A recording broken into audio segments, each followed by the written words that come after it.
In our series on what Ghana's history, more importantly connected to the 1982 killings, are one person who's had tremendous experience in Ghana's military, understands the psyche of the military, has been CDS on several occasions. Sometimes you don't know whether you are counting him in or out, and has been in national security positions too for a very long time. Brigadier General Nunoo Mensah is the man we are actually trying to skim some experience and appreciation of the facts and also the issues that happened pre and post the killing of the judges and Major Samakwa in 1982. Brigadier General, you're welcome. Thank you very much. You're most welcome too. Okay, so we get to understand this particular structure. Now let's go back to 1979. Right. What are the factors that led to that particular uprising? Yes. And even before then, what was the political climate in the country like? We know that the Champon government had been overthrown some way, somehow by an Akufu government. That's right. One military takeover from another military takeover. Right. But what was the requirement for this house cleaning that Jerry Rawlings was supposed to be participant of? Well, to understand what happened in 1979, you have to go back to the beginning of the Champon regime in 1972. Well, the reason for June 4th, 79 has to go back to 72, when the military, for second time, took power. I mean, they've taken power 66. There was abortive coup in Atta School in 1967. The next coup that was successful was 1972, when Champon took over power from the Militiamen regime.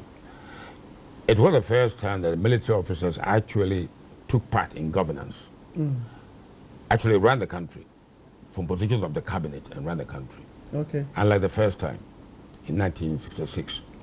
So when the military took over and ran the country, many of the ills that were associated with politicians actually infected the armed forces.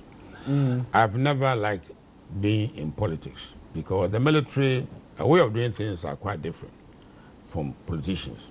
But once Champon brought the military into politics, most of the allegations of corruption and all things affected the armed forces. Oh, okay. And could never shake it. So the military, which was pretty much discipline-oriented, yes, imbibed the corruption ethics of what was the governance of the day. That's right. And once you held positions of a cabinet, of a government, all the things you hear today, the military had it thrown at them.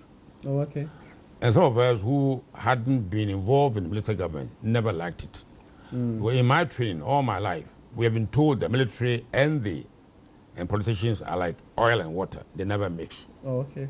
So once Champon took over power and involved the military, created many problems for the military themselves, and between the military and the civilian population. But interesting, you were a military man who believed that Unigov wasn't a good idea. Well, before even it came to Unigov, the whole idea, military, I've done a lot of, like you say, a lot of training all over the place, everywhere. And once I learned is that military are not designed to run a government. Okay. They are there to defend the country. So once you involve them in governance, if the military had to be used for some reason, there was a problem. They come in, handle the problem and get back to barracks. But this time round, the military stayed in power. And that created many problems of its own for the military themselves and between the military and the civilian population. So to understand June 4th, we've got to go back to this period when Champon actually brought the military into governance. And the problems I'm talking about began to manifest in the government. So between 72 and 78, when Champon was what we refer to, we call it a palace coup, when the military itself cleaned itself, believing that somebody within the armed forces are not doing the right thing, so they take it upon themselves to clean up the armed forces. Okay. What happened? When the military hierarchy, I was then chief of staff. Okay. And General Kufu was the chief of defense staff. General Kote was army commander, replaced by General Odette Wellington. Rear Admiral Amedumi, late Amedumi, was commander of the Navy. And there was also Air Vice Marshal Boachi of the Air Force. So the decision was taken. So we are clear. You are mentioning people who were later executed. Yes. Rear Admiral, what they call it, Yeah, Joy Amedume that's right. was actually executed. We also know that Air Vice Marshal Yaboachi was equally executed. That's right. And then, of course, the execution also affected two other ex-military governments. But you were not in any way executed. I'm the only one who survived. You were the chief of defense staff. I was the chief of staff. Chief of staff. Chief of defense staff. Chief of staff. Chief of staff is the key person under the chief of defense staff. Okay. Who actually coordinated the work of the Minister of Defense or the General Headquarters. You know, the principal, the General Secretary of the United Nations. But you were a key staff, yet you were not one person who was. This speaks volumes about who the hell I am. That's interesting. You know, I mean, I'm the only one who survived that group. And how did you do that? This is where people have to understand who I am, what kind of person I am. You know, the soldiers killed everybody and left me out. The next time you talk to President Rawlings, ask him. Or ask, you haven't talked to Major Boachijan. Not yet. Ask him. Well, they took power. And why they kill everybody but me, they are better able to answer than me. Did they tell you anything? When we're in this world, every Did time... they even arrest you in the first place? Well, I reported myself, but I was left off. I reported myself in 1979, not 81. 81, I was living in this very house. When I heard there was a coup d'etat, and I was supposed to come back to serve in the armed forces once again. Interesting. You know, but if we're now in the area of 79, how 79 came up. I'm saying that because the initial decision taken by the armed forces, what do you call it? The senior SMC1, Supreme Military Council, to involve the armed forces, which had never been done before. That what began to create a problem for us. So the union and again, the problem was twofold, as I said, between us, the military, and the civilians. Then within the military itself. You see, I was a brigadier general. I've been there brigadier for a very long time, almost about 40 years or more. And junior officers were appointed commissioners, ministers, some were majors, lieutenant colonels. But that would be irregular. That is what created one of the problems.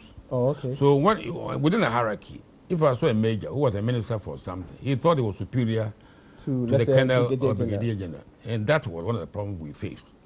So military hierarchy was actually, you know, it's only irregular. And that we didn't get on well with the military. That was one of the problems. So when you saw a major, he wanted me, the brigadier general, to salute him, which would never happen in the military. Okay. But the appointment of military officers, as many said, did not come with the military ranks. So you had this problem because you could be a major and be a minister for something. For example, late Colonel Feli was a major at the time. Roger Feli became minister for foreign affairs. I think it was either a major or lieutenant. I think it was a major initially when they took power. Okay. You know, so these problems were those that gave birth to June 4th. Okay. Because then there were allegations of corruption, of this. This never happened in the military.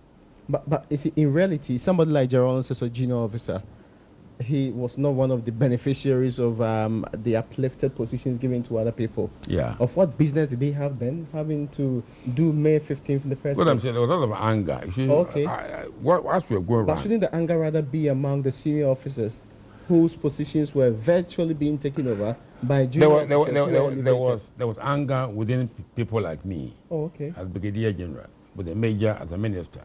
We spoke about this a lot within the military circles. Okay. But also there was this anger between the junior ranks and the senior ranks. They lumped us together, and they thought that we all were corrupt or messing up. But one thing I've always tried to do is to remain, my integrity is to remain first class. Okay. You know, I was chairman of GEOC. But if you go back 72, at our champion's time, well, how the heirs of Ghana military began at that time. Okay. Which ended up in May 15th and June 4th. So the anger was twofold, both within the senior ranks, among themselves. Like me, if I met a major, he wanted me to salute him, but I would never do it. He thought he was a minister. That should have been foreseen. It wasn't foreseen. Then when it came to junior ranks, they thought the senior ranks were enjoying themselves. Allegations of corruption, of bottom power, of all kinds of things were being said. But some of us maintain our integrity. I've never fought it. I've always been the same. So the soldiers around, they can see what's going on. They know what's going on. And they saw those who were corrupt and those who were not corrupt. So when the June 4th broke, those of us who they saw as being not corrupt, the sheep were taken away from the goats. So that's why I was as a prisoner. I actually reported on June 5th at the Air Force Station. June 4th I was in my house.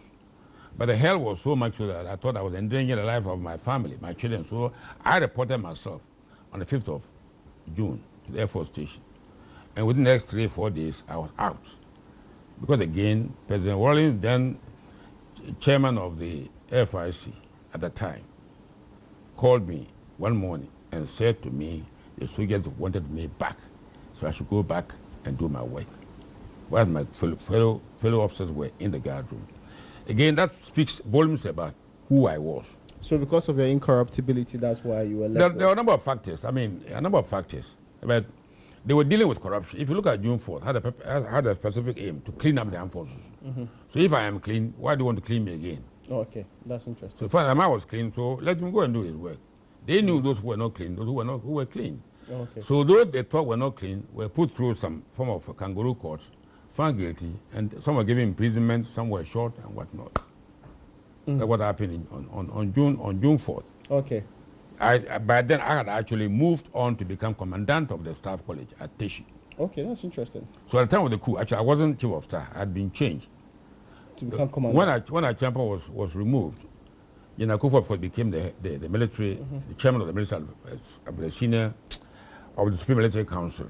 And Amidu, who was then in Zambia, became the chief of defense staff. The person I knew very well. And so in reading of reposting, I ended up being commandant of the staff college at Teshi. So at the time of the coup, June 4th, I was not chief of staff. I was commandant of the staff college. That's interesting.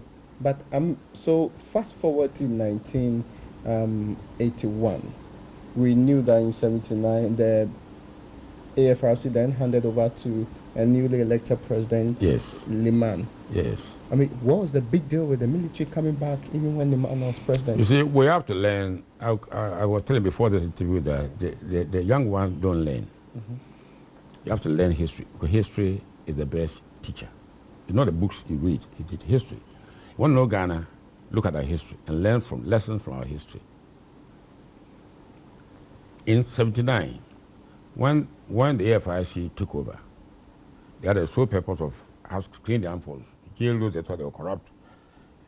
They created about 8 of our top military officers, including 2 former head of states. And hand over power. In fact, at the time of the coup, the SMC2 had actually planned to hand over to Liman. Elections were going to be held. Elections that Liman won, the PNP won, were going to be held. Okay. So the coup came. The coup, and President then Chairman Rawlings did not interfere with the election program. Okay. He went through it, and I think it was September 24th or thereabout. Subsequently, Liman's government came into office, following the June 4th uprising. And then the young people, Rawlings and Matijan and Mensah, Bedeman, quite a number of them, Matijan, all went back. Some went abroad, some retired into the armed forces. But then the man's government thought that the armed forces had grown some wings. They had to clip their wings. And some of us, you will not undermine our principles. I knew the military was subservient to the government, to the politicians. But if you came, and I'll make remarks about the current administration, our new young Minister of Defense, Mr. Nichu, the military are not like any other department. They are quite different. Okay. The only department that the head of state is the commander-in-chief. Not the commander-in-chief of Minister of Agriculture, commander-in-chief of Minister of Education, but in the armed forces alone. He's the commander-in-chief. The commander-in-chief. And if you're a minister, you don't have the powers of the commander-in-chief. This is the way I understood it. You are representing the president of Ghana. So you shouldn't think that you can order the chief of defense staff about. Oh, okay. Because you are the minister. The orders should come from the commander-in-chief through you to him. So you shouldn't think that you are the commander-in-chief and order the chief of defense. That's what went wrong with the administration. I ministered them, Mr. Lepoku, ordering me about, do this, I want this to be done. I said, no way. He was watching you about? I was the chief of defense then. Okay. So we had a lot of problems. And I knew that I wouldn't last. But I will not undermine my principles, which I held very tight. Even now, today, if I'm to go hungry, I'll go hungry, rather than undermine what I believed in. So this friction went on until one day, what is it about? November, some day. I remember very well, Ghana was playing Kenya on some Africa Cup elimination series. And the flash news, you were retired. Myself, I was retired. Hey, you're 41 plus, not even 42. So I retired for the past so many years now. You've gone into retirement and returned to service on several occasions anyway. Now I'm going for the third time. I won't come back. I'm tired. Really? Now you're finally retired. Okay. Well, I don't know when I'll come, but I feel tired. Okay, that's interesting to know. You know. So yeah, so you're retired. Well, I was retired at that time, 1979, around November 22nd, and that was sowed the seed for 31st December 81. Well, you ask, lessons have to be learned. Okay. The military are not like any other institution. Handle them with care, and some common sense. You have to be careful. You cannot just deal with them anyhow. So that's where Liman failed. Well, that's one of the reasons why his administration failed. No, that Rawlings came back. Oh, okay. Because the way I remember very well, they didn't know what to do with the AFIC members, and well, I was talking to President Rawlings, then Chairman Rawlings, telling him all the time that running government wasn't our job, wasn't our business. So we should, we took power, get power back to politicians who run country. We don't run country, we defend the country. You don't run it, and go back to barracks. Eventually, I was able to prevail upon him. So the day that we were fired, he was sacked. I remember very well. It was a heavy downpour. He came to my house in Juba Villas. And I never seen a man so angry. He was hungry? Angry. He walked through the rain, I remember very well, came to my house in Juba Villas, 41 Juba Villas. And came to my house through the rain, it was wet. And the anger, it's just, the question I asked me, said, you were telling me you should hand over power to the PMP. Look at what they've done to you. I didn't say anything. Then he asked me what I had to drink. I had a beautiful black label. I don't drink. So, you had black label then? No, I had one bottle. So I had the black label. But that's not a poor man's drink, really. If I have one day, I might be poor. Okay, so people add more. So I actually opened the black label, and he just poured a glass full and drank it. I said, thank you, sir, and walked back to the rain. Then I knew that there was trouble ahead. They had not dealt properly with us. I didn't think they were done properly with us. You have to be very careful. When you're handling a knife, a sharp knife, the military, you have to be careful.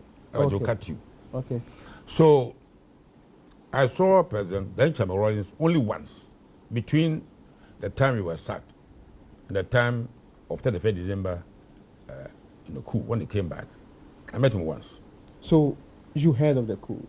I never knew. I never heard. I heard it at 12 o'clock on the 1st of January. You are not part of the planning? I knew nothing about it. In fact, I had no idea. A man of intelligence level in the military. No, look. I had an inclination. Even today, that's what's going on in Ghana today. I had a farm at Aboba. Okay. Behind the Hacho. And I'm a serious person. If you go there, I'm farming. Look at my farm. I'm not a joker. I'm farming, going cassava, going all kinds of things. I'm telling you. So I don't business around. I don't run the country. Life is not only about politics, about military. There are other things to do with your life. Did it shock you when you heard of the second coming? I wasn't shocked because I knew that they were paying a price for the mistakes of the past. And that's what all of us have to learn today. Even the current government, you have to be very careful. I've been around for a very long time. Okay. I've studied in many countries, studied military coups in Pakistan, in Iraq, Libya, all kind of places. And they all have basic, common beginning. So we have to be, I keep on saying, we have to be careful. Even in Germany, years ago, there was a man some senior officer was fired in Germany. And the military, almost revolted, and they had to be brought back. Oh, okay. So the point is that when we're dealing with the military, they are a special breed of people, not any ordinary. In fact, in my time, we were so disciplined.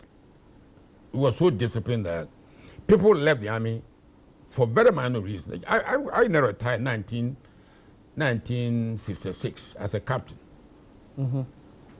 Something which is not going to be decided today, maybe at a later date. And then subsequently, I never retired again.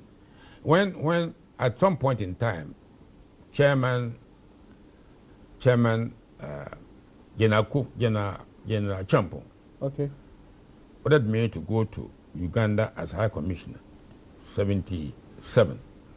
I refused to go. And he tried to force me to go. Then General Akufo was not in the country at the time. I was chief of staff. He had trouble. When he came back, for the first, I went to Roman Ridge and briefed him what had happened and said to him, if he didn't back me, I will resign. Okay. I told him, and I would have resigned. You see, military, I don't believe that your principle, see, the problem you have in Ghana is that we are not people of principle. Because of our stomach, we do anything. I can go eat Kinkigari and I don't really mind what, I built myself, the way we are sitting. Interesting. I used to live here. I thought it was one of those government buildings. This one, government building. This one, I built myself. Okay. This one, I built myself. Okay. And I was living here at the time of the coup. Oh, okay. So we have to have principles and guard against those principles. Once we don't do that and everything goes, then we are heading towards disaster. Okay, so forgive me, but I don't want to cut short the trajectory of events you are giving me. So then the Liman administration paid the price. One of the reasons is the treatment he meted out to the military. I believe. I mean, there were other charges of corruption and whatnot. Yes. But I believe this was one of the very good reasons why. General Okwenu was my colleague. He was Army commander. Himself, myself, and then Chairman Rawlings at that time were all retired. There was a lot of commotion in the armed forces at the time. I was called by senior military officer General Ankra, General Affair, others, to go to Burma camp and talk to the soldiers because there was so much anger. But how could I go and talk? I'm retired. I had no business going to the armed forces to talk to them. So I refused to go. You had no capacity. I had no capacity. In what capacity would I go to talk to them?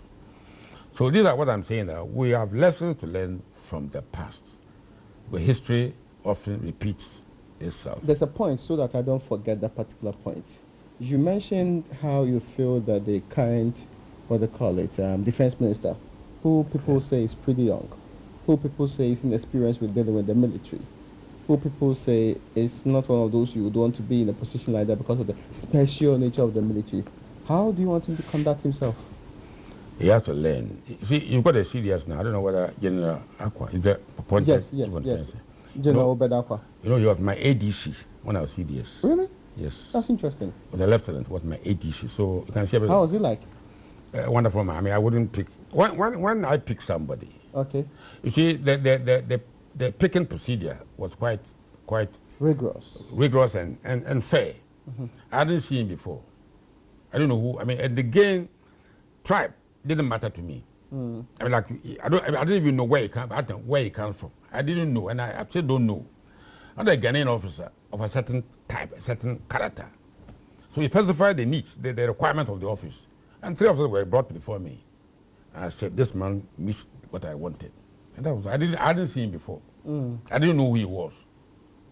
So in the military, if you want someone to do a job, you pick the right person. You don't have to know him. He doesn't have to come be a fancy or winning, but it doesn't matter. He could be from Dabrongo, from Borga, from whatever. It didn't care. As long as he met the kind of person I wanted to have my ADC. And he fitted it. One of the best people you could ever have. So I'm glad that I didn't make a wrong choice. Interesting. So, the person of, you said Dominic Nito should learn. No, I'm not saying that. You say people say he was young. How old is he? You have any idea? Yes, he's now 39. 39. I'm saying, Prime Minister, the president of Sakashali of Georgia, he was 39. Prime Minister of Canada, Justin Trudeau. Yeah. Trudeau is a young man, but a very intelligent young man. I knew the father well.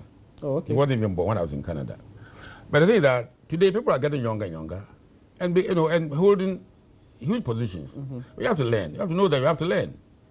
as long as you know that the CDS, Obed Aqua, is much older than you, you don't go them about. You should learn to talk to him like an elder person. Make a point. Is the military happy with this appointment? As defense I'm minister? I'm not there. I don't go to the military. But you have inside sources. I mean, the people are people that you've dealt with over the years. You see, what did I yesterday? Nobody cried me this morning. I've said somewhere that I can work even with the devil. I already saw this somewhere on the Ghana web or whatever. Interesting. Somebody asked me whether if the President Nana Akufo-Addo called me to assist him, would I go? And I knew him very well.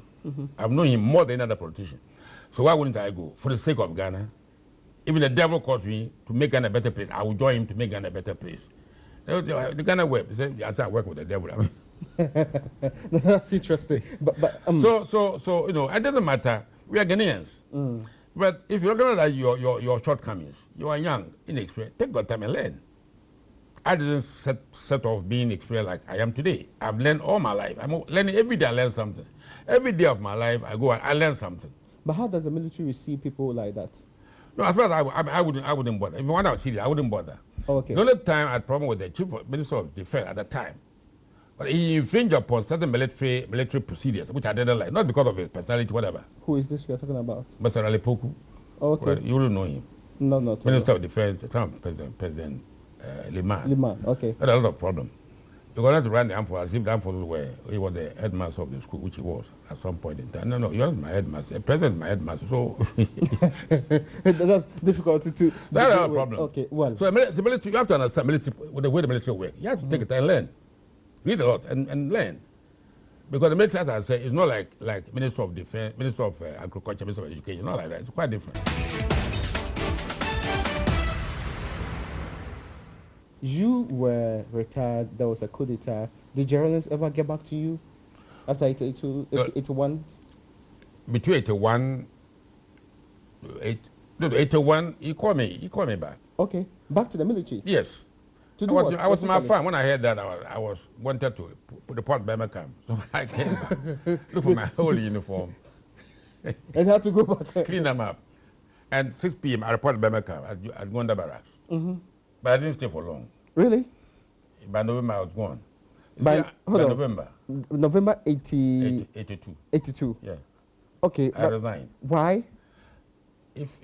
I'll give you a copy of my letter. I don't know whether you'll find it somewhere. I wrote about 3.5-page letter. That's interesting. Stating the reason why I was resigning. And this reason is basically what? It's a long thing, but, I didn't agree with the policies of the government at the time. The PNDC. PNDC? Yeah. The government that you were very close to its leader? Well, you see, as I'm a very highly principled person. Okay. Even for my son, and you don't do it right now, I will not talk to... I see the thing that you must be people of principle. Okay. This country, you hear this and that, we have allegation of corruption. If people are principled, they'll resign. If there are people... I mean, the chap who was advisor to President Trump, he's gone. Yeah. I meant that, so I told my wife, I tell this man, he won't last. I've done this job for a long time, all the job I've done, so I can see. The day before President of Gambia, President Yaya Jammeh, I was interviewed by one of your sisters saying on Friday, and I said, mark it on the wall, by Sunday, this man will be gone. By Saturday, he was gone. When we experience, you can see the signs, it's going to rain. But people who are not experienced, you can't read in the books and say it's going to rain.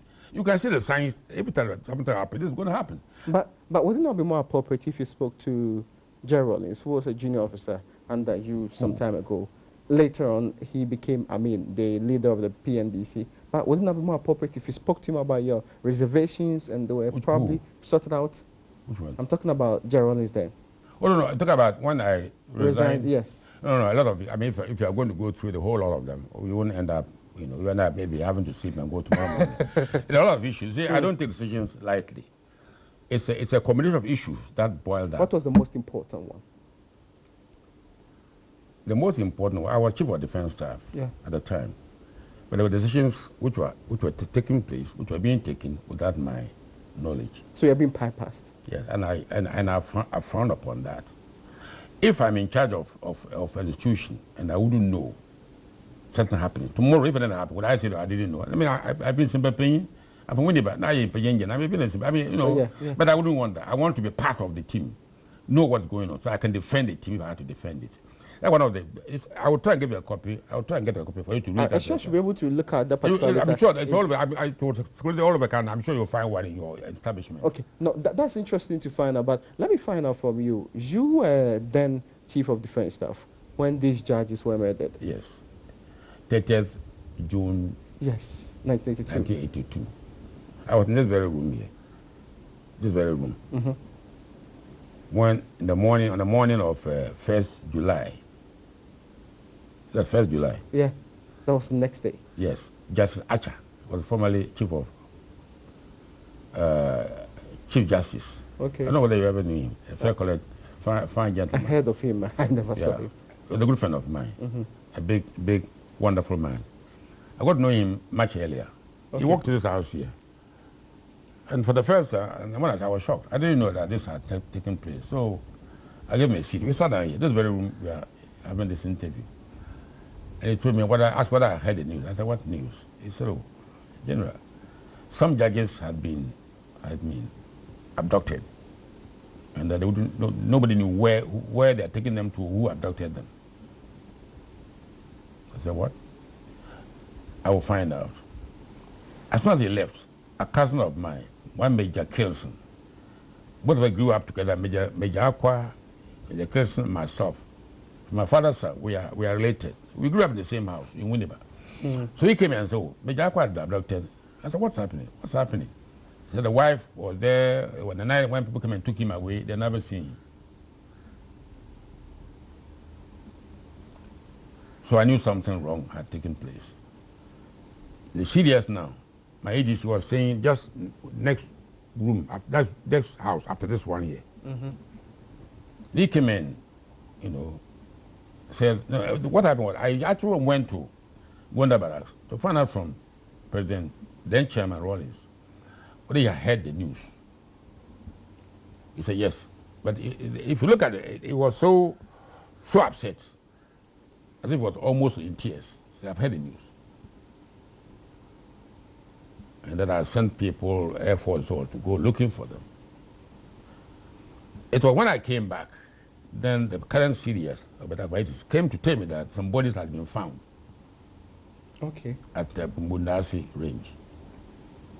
That the bodies of these people had been abducted. So that was the straw that broke my back. I said, no way would I belong to a government. In fact, much later, there were rumors as to who and who were involved. And when the rumors became a little bit more light was thrown on the rumors, it became like I have a feeling who and who were involved.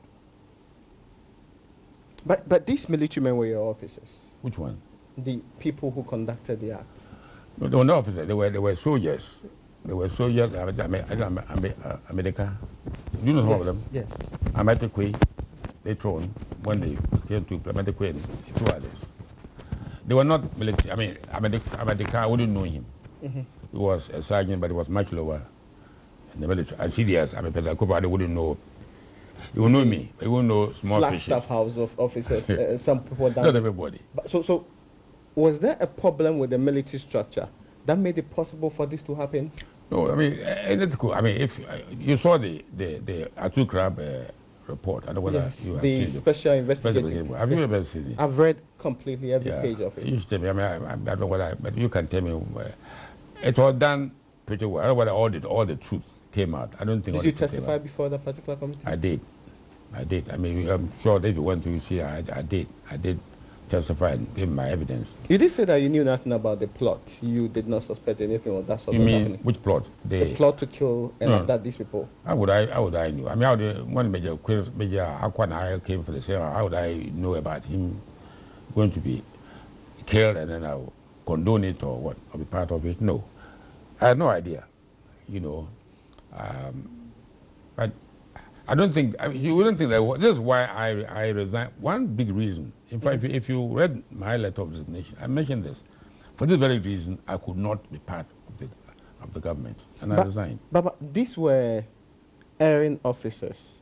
Why would you think there was a decision of the entire military or government to actually be in that position? Because the errant officers cannot be said to be representing the entire grouping. Yeah, but your finding is not very good. What the one for other trauma or the sun, if one sheep become infected with some skin disease, all the other sheep will get it. Oh, okay. So how could I be part of that? I mean, I know that not everybody was involved, but it tainted the image of the government, and I'm part of that government. In fact, I went to Nigeria. It was before even June 4th. Oh, it was sometime in April 1982 when I went to look for, I don't know where you were, I don't know how old you were, but there was acute petrol shortage. Okay. I was sent to President Shagari to negotiate and get oil supply to Ghana. And I went to Nigeria and had a very successful trip and brought oil, back to Ghana. People were, the cars were packed from here to T Junction. It was terrible. At the airport, departure interview, press conference, one Nigerian press asked me a question. He said, "You've taken power through the barra." They were quite angry with us because we had removed Liman, who was a civilian government, and the man who came from the north, just like Shagari. So there was some kind of sympathy for him. Liman, yeah. He said, "You have taken power to the barrel of the gun. And you said you declared holy war. When are you going to hand over power?" And again, if you go to graphic, I made a statement that again became headlines. I talked to him a lot, and I said, "Look, so if you say you hand over power to whom?" That became a huge That's headline. what you said? Yeah, and then the graphic. I mean, from hindsight, what did you really mean by that? No, I had Mr. Kufuor then in my delegation. Okay. From the Progress Party. I had Jantua from the CPP. I had Mumini Baumia, the current vice president's father. Yeah. I had all the big men there from various parties. So if you say hand over power to whom? We are forming a national government, a government of national unity. That's the point I made. Oh, okay. So if Kufuor was there, representing the Progress Party, Baumia, the CPP, and all the others, in those days, the PNP, in those days, what I meant was that we were forming a government of. You see, people don't understand me. I'm somebody who has Ghana right inside my heart. So I speak from that perspective of building a better Ghana. People don't think that. So when I say makes sense, people don't understand what I'm trying to say. Yesterday, I said I will even work with the devil, and a grandson of my brother called me, and so on the Ghana web or something, somebody said I'm an opportunist. I said, he doesn't understand English language. If I was an opportunist, I told my brother's grandson, I will not be going to build schools all over Ghana. Of course, you're illustrious and philanthropic. So how can I be opportunist? So Ghanaians wouldn't try to understand the logic of what you are saying. They just conclude that I said I'm a philanthropist. I can build a police station at Konyaku on my own. Build my own. I don't say Agona Konyaku. I built it looked like a guest house. I laid the tiles on my knees. I did it myself. I put the blocks. I painted the place. Did everything on my own. Is it a job of an opportunity to go and build schools for people that schools are built? Agona Konyaku, Agona Sabah, the Rampong, and all the Mori. No.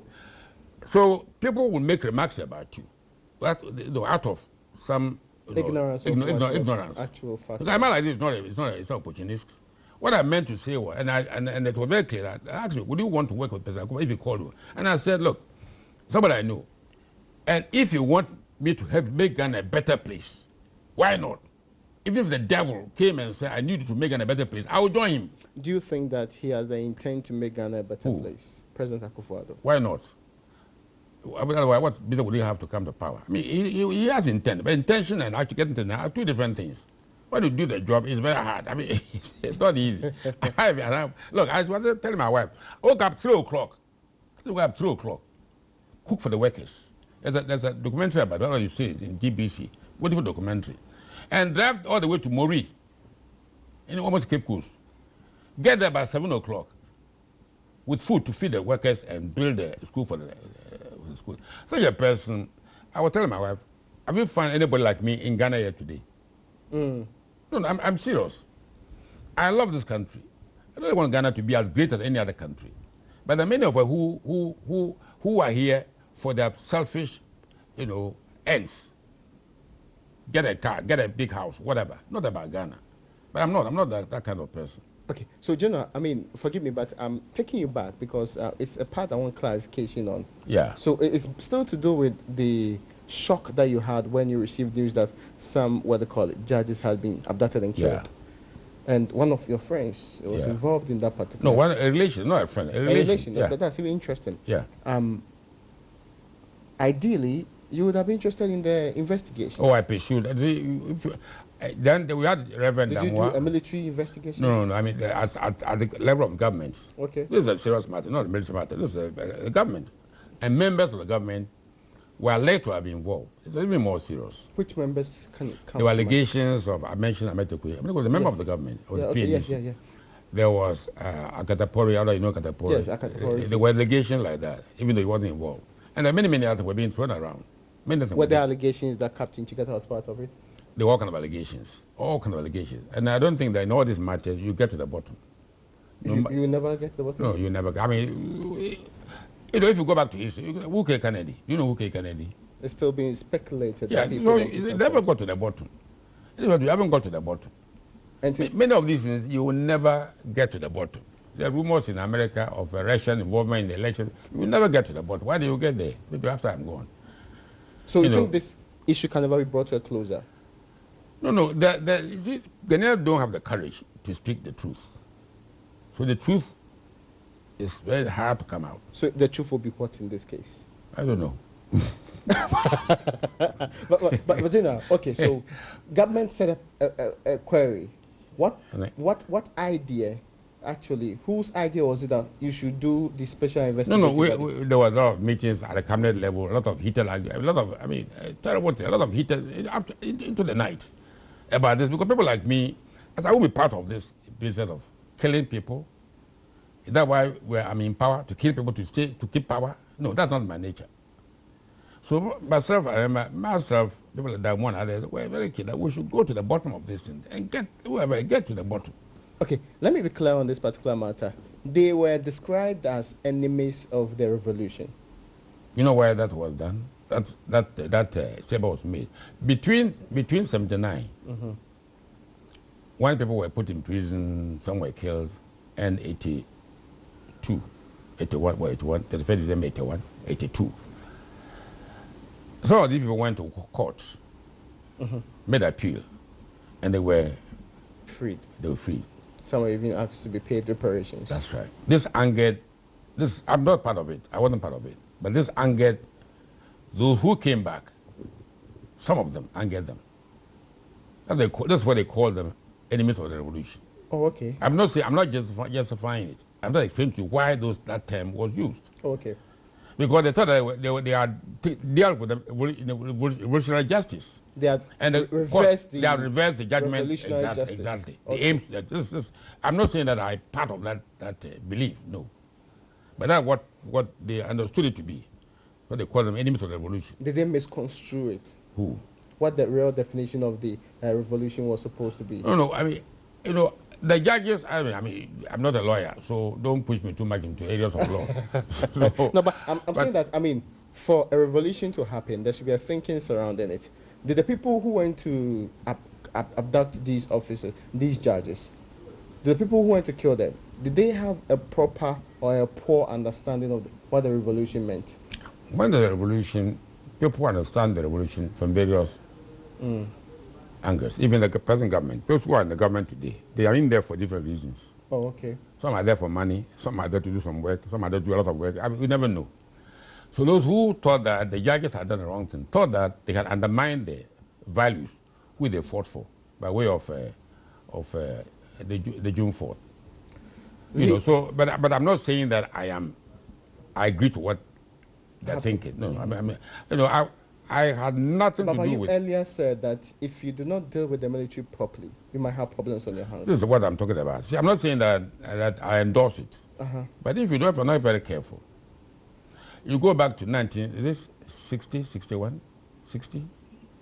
Ghanaians were in the Congo. You know, I'm sure you read about Patrice Lumumba, Yes. Kasavubu, and all those things. And Ghanaian soldiers, many of them were killed. Congo Junction were killed, murdered in the Congo. There was a mutiny in Congo. And Rear Admiral Hansen, all this I'm telling you about Ghana history, was the commander of the 3rd Battalion. So he revolted and almost killed him. Oh, okay. Even outside the country? Yes. So you see, soldiers, people who have got weapons in their hand, you have to be careful handling them. While I was driving during the coup, during 82 and after, there's a road that goes around the Air Force station to the airport. A soldier stopped me. I was in an official car with a bodyguard, military car. With his hand on the trigger, almost like he was going to fire the gun. He was drunk, very drunk. My bodyguard went to see him, tell him that they was chief of defense staff. He said, I want to see him. But when I look at the hand on the trigger, when they pull, I'll be dead. Oh, okay. So I came down. He said, thank you, sir. So you have to have a lot of brains dealing with an armed man. If an armed man stops me in the town with a gun, I have to think very far how to deal with him. You don't take care, you are dead. That's interesting. So when you are dealing with armed people, you have to deal with them, with a lot of, caution and some more interesting. You have to think very fast. Okay, so the special investigative body that did the investigation that I just described. With the report, I mean, I don't think. Yes, I have a copy of the report. Yeah. They actually identified some people as direct culprits. For example, why didn't the PNDC government then arrest Captain Chikata and prosecute him as was recommended? I'm sure I'd resign when the report came out. I left the government. I'm sure. I'm sure. When was the report released? I'm sure I'd left the government. In fact, that was the reason why I resigned. So I left. By the time the result of the investigation actually came out in the way of their report, I left. Did you fear that probably you may be named as a culprit? Who? You? No. Because I told you earlier that the whole idea that members of a government will be involved in such a dastardly act, that's really repugnant to me. But couldn't you have stayed and ensured that justice was... No. I mean, I'm just, if you know me very well, I'm not somebody who had failed around me. I'm a decent person. So the fact that, I'm going to tell you, your father also was part of the murder team. Oh, okay. What do you say to my son? Don't ask my father. In fact, my son, my boy was said that Aquinas. They were general team of his mates and so on. So I've cared a lot about my name and my integrity, a lot. So what I was going on when it became evident that at least few members of the government were actually physically involved in the killing, I left. You never suspected that the chairman of the PNDC was involved? President Rawlings? Yes. How? You see, remember that there's a part of the evidence that suggests that there was a car, a jeep vehicle, which was forward, which was picked from the house of the First Lady then, Nana Konadu Admiral Rawlings. You can pick a car from my house here without me knowing where the car is going. You see, I mean, the fact that the car was picked from a house, fuel, doesn't mean that the occupant of the I mean, if I had bodyguard and there are cars here and I'm in my house, how would I know where the car is going? That doesn't confirm that he knew nothing. But again, some people like Sam Okujeto believe that it was the actions of the PNDC, the kind of consciousness they raised among the military, that made them conduct this particular act. Well, this wasn't the whole military. It was a member. I mean, I don't know. Some were serving, others had been retired. These were individual acts. I don't think that the military took that position and did what they did. I mean, they were individual acts. But why, had you in the military and in government created so much animosity between yourself and the judiciary to the point that it was close to impossible for you to see justice in the eyes of the judges? No. If you look at the June 4th and people like me, the way you saw it, it was quite different. I mean, if you look at my background, a decent person going to some of the best institutions in the world, Sandhurst and Canada, training here, India, here, Russia, United States. But my point is, the point I'm making is that you are the PNDC team together, and you were a part of that particular team. But we see the PNDC team was a team of all kinds of people. Anti-judiciary team? No.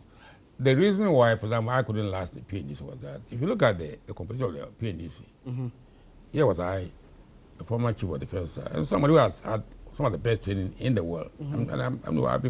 I'll be saying that to go to Sandhurst and know that and come up top of the group in Sandhurst, you're not an ordinary person. Certainly. So I will not raise certain things, but the team was made up of the PNDC was made up of all kind of people.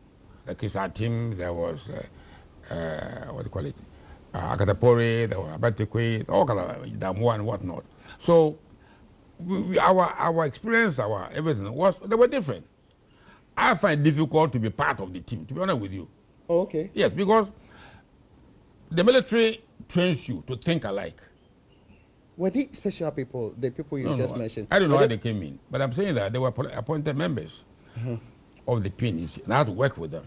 As I can even work with the devil. At some point in time, you get tired and you leave the devils then. Leave them go away. Okay. Well, that's interesting to note. But for the sake of Ghana, I'm telling you, I talk about a lot. For the sake of Ghana, there was chaos. Look, the killing that took place, you wouldn't know. And my aim was try and preserve the integrity of this country. If I left, you didn't do that by leaving. Leaving did not preserve the integrity. Things had actually stabilized. Ghana had completely stabilized. I'm telling you. Oh, okay. But in the early stages, it was terrible. So we worked very hard. June 4th was terrible. Go around the whole of the country to assure the soldiers. When Gen.Nunoo Mensah died, they wouldn't bury him. I had to go to every military unit and talk to them. You know, all these young ones who today open their mouth and say, okay, didn't even know the part of us played. It's to try and keep the country together. So it's a lot of sacrifice on our part. A lot of sacrifice. You know, and when I felt that there was sufficient stability in the country, and that if and my own safety too was also at stake. Oh, okay. I had to think about that. Because you were making so much noise about an act that some sort felt was done in protection of the revolution. Well, I made my views known. I'm not somebody who told a lie. I mean, if I have a view on something, I'll make the view known, even if it will anger you. That's what I believe in. So fast forward, I mean, you left in 82 again. 82, I resigned again. You resigned again. For the second time. I was fired the first time. Second, I resigned on my own. Okay. But I couldn't cope with the chaos of the system. If you want to be to some of these good schools, you know how certain things should be done. Yeah. And one thing which are being done are not in the right way. Standard. Come on, you can for a while you can, but this one you quit and go. I didn't come in for a position. I'm the only one who came twice and retired the rank of a brigadier. Okay. Because I was a difficult person. Okay, but let me get this also clarified. Did you ever get back to government as CDS? No, as CDS, I was a member of the PNDC. Yes. So I was a member of the government. You had left, what they call it, the member of the PNDC position you acquired. No. When I came back from Le Mans retirement, I was appointed Chief of Defense Staff and a member of the government. Oh, okay. So you were in those two capacities. Yes. So every cabinet meeting, I'll be part of it. But sometimes meetings will be held, I wouldn't know about it. I said, look, this is not right. If at my age, at my level, if I didn't know what was going on, how could I be part of it? How else would you have thought that the SIB's report should have been treated? I don't know whether I've actually read the report in its entirety. I can't remember. But the point I'm making, when the report was written, I was out of. I mean, I was. You were out of the government. I think I left the country about it. I left the country the following year. Oh, okay, that's interesting to know. But let me get this from you.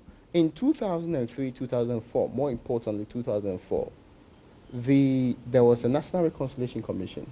Yeah. You were a respondent sometimes to the petitions of other people. You were also supposed to have actually known what happened during that particular period. I don't know whether I appeared before. I think I appeared before the. I don't think I did. Yeah. I was aware, and followed people like. Was that a useful exercise? I don't think it achieved the purpose which it was intended to achieve. You think or you don't think? I don't think.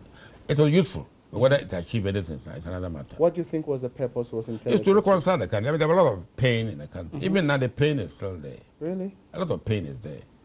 You see, we thought that all the past misgivings have been resolved and that we are going to work together as a team, build a better Ghana. But we are not. We are not. You know, there's a bitterness between NDC, NPP, it's still going on. And that saddens me. Okay, so but before we even get to the general talk about Ghana, and my last question to you probably will be about going forward, 60 years of being a country, what can we do to ensure that we are heading the right path and not heading the wrong path? But even before that particular one, what could we have done with the national reconciliation that we didn't do?